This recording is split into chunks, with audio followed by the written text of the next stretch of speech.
நம்பிக்கை என்னன்னா அந்த கிராமம் வந்து ரொம்ப நல்ல கிராமம், யார் தப்பு செய்யணும், எல்லாரும் ஒற்றுமையாகவும் ஒரு நேர்மையாகவும் இருப்பாங்க. ஏன்னா அந்த ஊரோட குலதெய்வங்களுக்கு வந்து அவ்வளோ சக்தி வாய்ந்தது. யாராவது தப்பு செஞ்சுட்டா அந்த தப்பு செஞ்ச நபர் வந்து வேகமாக வந்து அழிக்கப்பட்டுருவாங்க, அது கடவுளாக அழிக்கப்பட்டுருவாங்க. அது எப்படி அழிப்பாங்கன்னா இயற்கை மூலியமாக தான் அழிப்பாங்க. டேரெக்டாக யாரும் கொள்கிற மாதிரிலாம் இருக்காது. ஒரு இயற்கை மூலியமாக ஒரு மழையாலேயோ இல்லை புயலாலேயோ விபத்துனாலேயோ அந்த மாதிரி ஆகும். அந்த மாதிரி என்ன ஆச்சு, இந்த கிராமம் நல்லா ரொம்ப வருஷமாக நல்லா போயிட்டு இருக்கும்போது திடீர்னு அந்த ஊரில் வந்து பயங்கர மழை, நல்லா காட்டு மழை, பெய் மழை சொல்லுவாங்க, அங்கே மழை. அந்த மழை வந்து என்ன ஆச்சு, நிற்கவே இல்லை.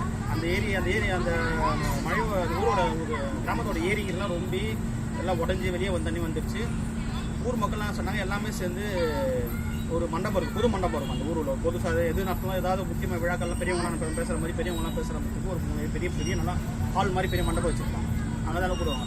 இந்த மாதிரி அந்த கிராமத்தில் மழை வந்து எல்லாமே எங்கேயுமே இந்த வீதி ஃபுல்லாக தண்ணிகள் வீடுகள்லாம் தண்ணிகள்ன்றதுனால வந்து அந்த மண்டபத்தில் வந்து எல்லாம் வந்து தங்கிட்டாங்க. மழை நிற்கும்னு பார்த்தா நிற்கவே இல்லை, 4 கணக்கில் போயிட்டு இருக்குது. இது நிற்கும் போது சரியாக யாரும் சாப்பாடுக்கும் பஞ்சமாயிடுச்சு, எல்லாருக்கும் அந்த வேண்டி போச்சு. அது ஊர் மக்கள்லாம் ஒன்றா பேசினா எதுக்காக இந்த மாதிரி நடக்குது, நம்ம ஊரில் இந்த மாதிரி நடக்காது, இந்த மாதிரி நடக்குதுன்னா நம்ம ஊரில் யாரோ ஏதோ பெருசாக தப்பு செஞ்சுட்ருக்காங்க, யார் தப்பு செய்கிறாங்கன்னு தெரியல, தப்பு செஞ்சுட்ருக்காங்க, இது வந்து யாருன்னு தெரியணும் தெரிஞ்சாங்கன்னா இப்போ ஊர் மக்கள் அவ்வளோ பேர் இருக்காங்க, ஒரு 300-400 பேர் சின்ன கிராமம் தான், அது 300-400-500 பேர் பண்ணணும்னு வச்சிங்கன்னா எப்படி கண்டுபிடிக்க முடியாதுன்னு சொல்லிட்டு என்ன பண்ணணும், நான் ஊரில் கூடி பேசி முக்கியமான தலைவர்கள்லாம் பெரிய பேர் ஆளுங்க ஊர் கிராம மக்கள் இருப்பாங்க, அந்த ஊர் தலைவர்கள் அவங்களாம் சேர்ந்து கூடி பேசி அந்த மண்டபத்தை வந்து குறிப்பிட்ட தூரம் வரையும் ஒரு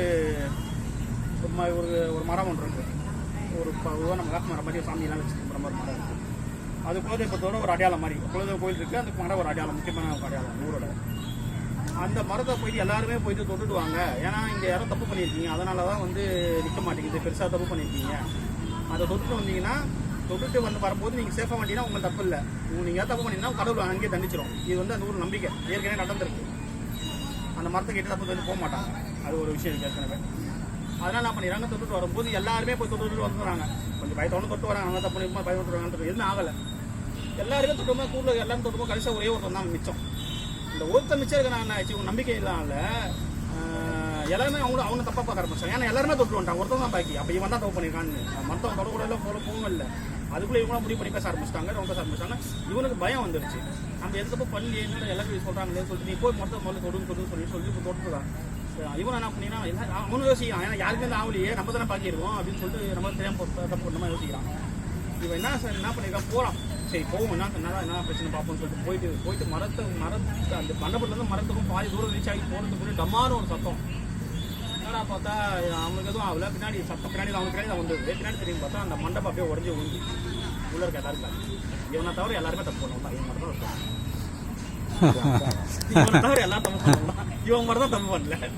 இவன் உள்ள இருக்கிறனால தான் அந்த மண்டபம் உடையாம வந்தது. இவ்வளோ நேரமா இவன் வெளியே வந்த போது அந்த மண்டபம் வந்துருச்சு. அதனால எல்லாருமே தப்பு பண்றாங்களா, நம்ம தப்பு பண்ணக்கூடாது, நம்ம கரெக்டாக இருந்ததுன்னா நம்ம எப்பவுமே நேர்மையாக இருந்து நம்ம அந்த வழி தப்பு. நல்ல விஷயம், நல்ல சிறப்பு. நன்றி.